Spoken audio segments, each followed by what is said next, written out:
Toque, toque, toque, quem é pode entrar. É uma história que acaba de chegar. Conte até 3 para a história começar. 1, 2, 3. Era uma vez um gato xadrez que caiu da janela e foi só uma vez.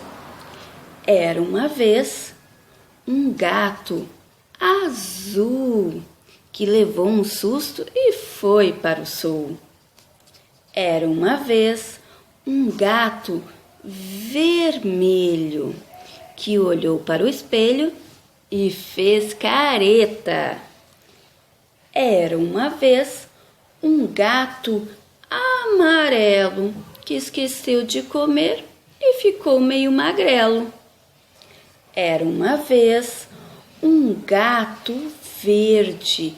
Ele era tão preguiçoso que foi dormir na rede. Era uma vez um gato colorido. Ele brincava com os amigos e era muito divertido.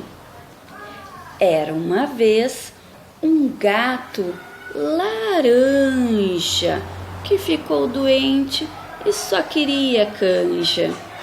Era uma vez um gato rosa que comeu uma sardinha deliciosa.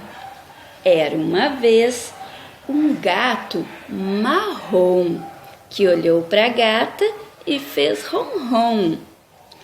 Era uma vez um gato preto. Ele era tão teimoso que brincou com o espeto. Era uma vez um gato branco. Ele era tão sapeca que pulou o barranco. Era uma vez um gato xadrez.